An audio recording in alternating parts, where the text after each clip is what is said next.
Public court news TV channel ప్రేక్షకులకు నమస్కారం. ఈరోజు మన పబ్లిక్ కోర్ట్ న్యూస్ ఛానల్ స్టూడియోకి డాక్టర్ ఎస్ నరసింహరావు గారు వచ్చారు. వారిని మనకు రాజకీయపరమైనటువంటి కొన్ని అంశాలపై అవగాహన కల్పించడానికి మనతో పాటు ఉన్నారు. వారిని అడిగి కొన్ని విషయాలు తెలుసుకుందాం. నమస్కారం గురువుగారు. నమస్కారం స్వామి.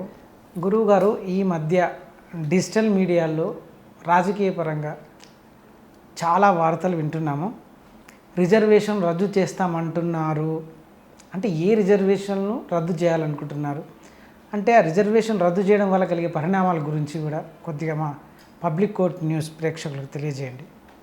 ముందుగా పబ్లిక్ కోర్ట్ ప్రేక్షకులకు నమస్కారాలు తెలుపుతూ, రిజర్వేషన్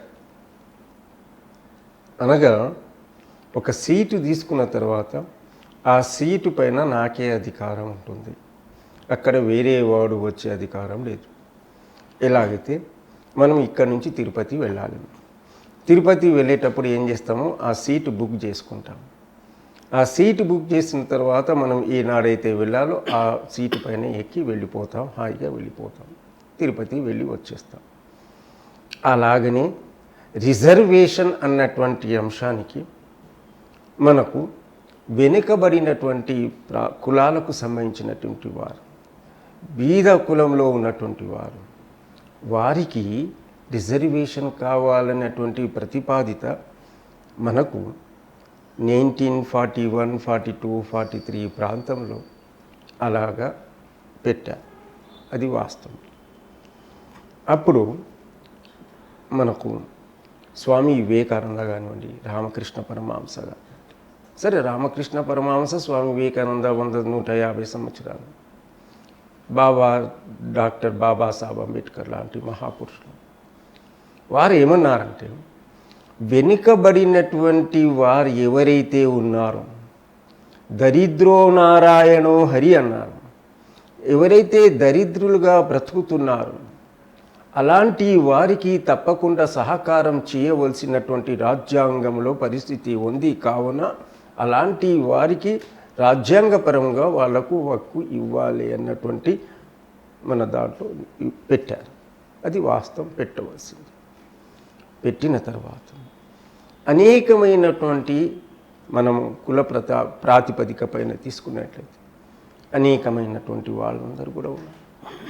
వాళ్ళందరికీ కూడా ఒకనాటి కాలంలో చాలా బీదవారిగా ఉన్నారు, ఆ కాలంలో ఉన్నారు. మరి ఈ కాలంలో వచ్చే వరకు కోటేశ్వర్లు వాళ్ళ సంతానం, బిడ్డలు, కుటుంబం అంతా కూడా కోట్ల రూపాయలతో ఉన్నారు. ఇంతెందుకు, మన రాజ్యాంగంలో ఉన్నటువంటి ప్రధానమంత్రి లాంటి వాళ్ళు కూడా రిజర్వేషన్ నుంచి వచ్చారు. మరి మన దగ్గర ఉన్నటువంటి వాళ్ళందరూ కూడా, ముఖ్యమంత్రి అయినటువంటి వాళ్ళు కూడా కొంతమంది రిజర్వేషన్లతో వచ్చారు. వారి యొక్క పేర్లను నేను ఇక్కడ చెప్పడం లేదు. అనగా ఆ యొక్క కులానికి, ఆ యొక్క మతానికి సంబంధించినటువంటి వాళ్ళు పైకొచ్చారు. వాస్తవం, రావాల్సిందే. కానివ్వండి, ఈ కాలానికి ఉన్నటువంటి రిజర్వేషన్ ఏదైతే అనుకుంటున్నాము 10 తరాల వరకు ఉండవలసినటువంటి పరిస్థితి అవసరమా అన్నటువంటి నేను ప్రేక్షక మహాశయులకు అడుగుతున్నాను. ఏదైనా కానివ్వండి, విశ్వంలో ఎంతవరకు ఉండాలో అంతవరకు ఉండాలి. దాని తర్వాత మితిమీరిపోతే ఎవరికి లాభం?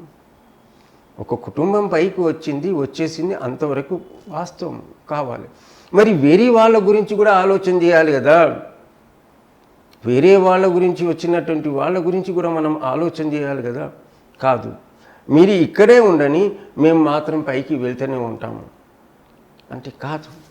మీరు ఎప్పుడైతే గొప్పవాళ్ళు అయిపోయారో, కోట్ల రూపాయలు సంపాదించారు, అందరిలో గొప్ప సత్తా ఉందో, అలాంటి వారికి రిజర్వేషన్ ఎలా ఉపయోగపడుతుంది కొద్దిగా ఆలోచన చేయాలి.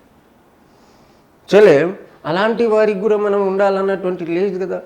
దరిద్ర దేవతతో ఎవరైతే ఉన్నారో, నేను ఎవరికి చెప్పడం లేదు, మైనారిటీస్ వాళ్ళకి కానివ్వండి, లేదా మనం ఏదైతే చాలా బీద కుటుంబంలో ఉన్నటువంటి వాళ్ళు ఉన్న వాళ్ళ గురించి చెప్పడం ఏంటంటే, అలాంటి వారికి పైకి తీసుకుపోవలసినటువంటి పరిస్థితి ఉండాలి.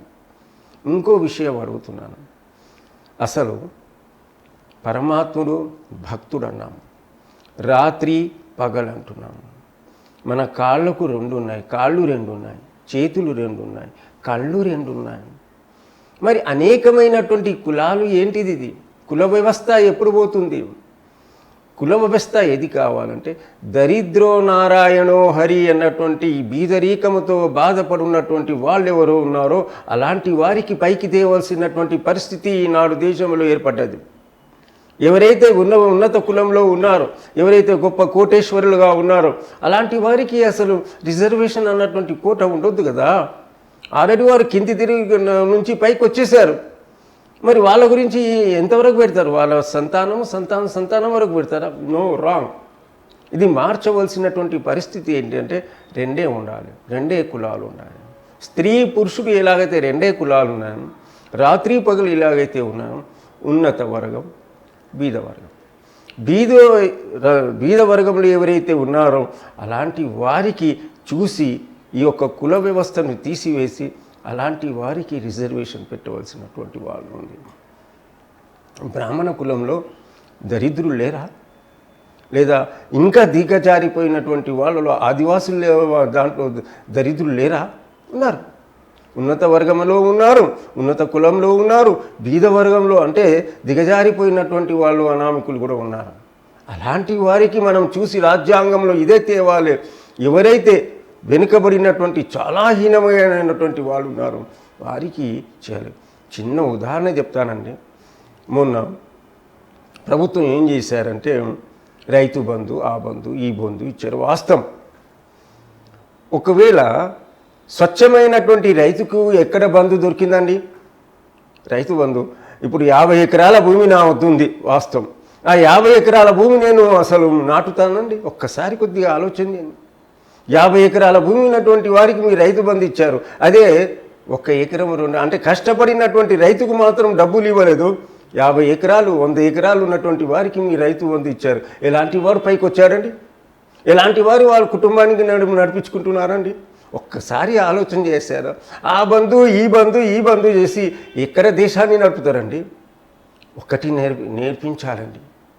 ఎవరైనా కానివ్వండి, దేశంలో ఉన్నటువంటి రాజకీయ నాయకులు ఒకటే నేను చెప్తున్నాను, ఎవరైతే శ్రామికులు ఉన్నారు వారి గురించి కష్టమే ఫలితం అన్నారు, శ్రమే ఫలితం అన్నారు, కష్టంలోనే భగవంతుడు ఉన్నారు. అది నేర్పించాలి, అది కావాలి. లేదా నేను ఆ బంధు ఇస్తున్నాను, ఈ బంధు ఇస్తున్నాను, దాని ద్వారా కూర్చొని తింటే ఏమవుతుందంటే ఆలస్యం అయిపోతుంది. కూర్చొని తింటే కొండలైన పర్వతాలను ఉండదు. కావున నేను చేసినటువంటి అసలు నా ఉద్దేశం ఏంటి అంటే నా కోసం మంచి ఉద్యోగం ఇప్పించి మంచి కర్మాగారాలే.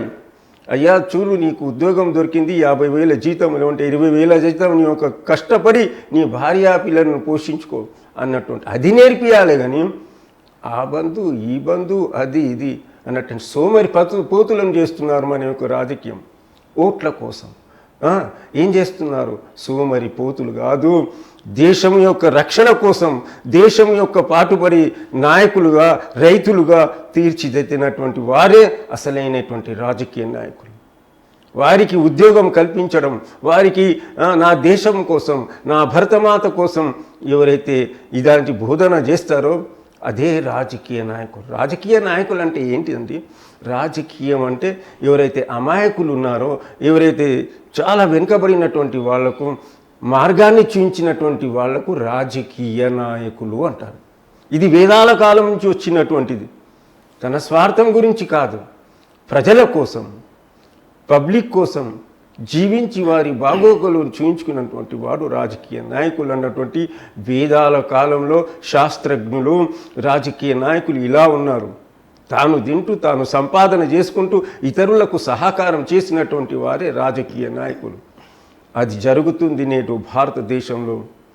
మన ప్రధానమంత్రి గారు అది చేయవలసి ఉందంటూ సర్వే జన సుఖినో భవంతు. ఓం శాంతి శాంతి శాంతి. చాలా ధన్యవాదాలు గురువు గారు.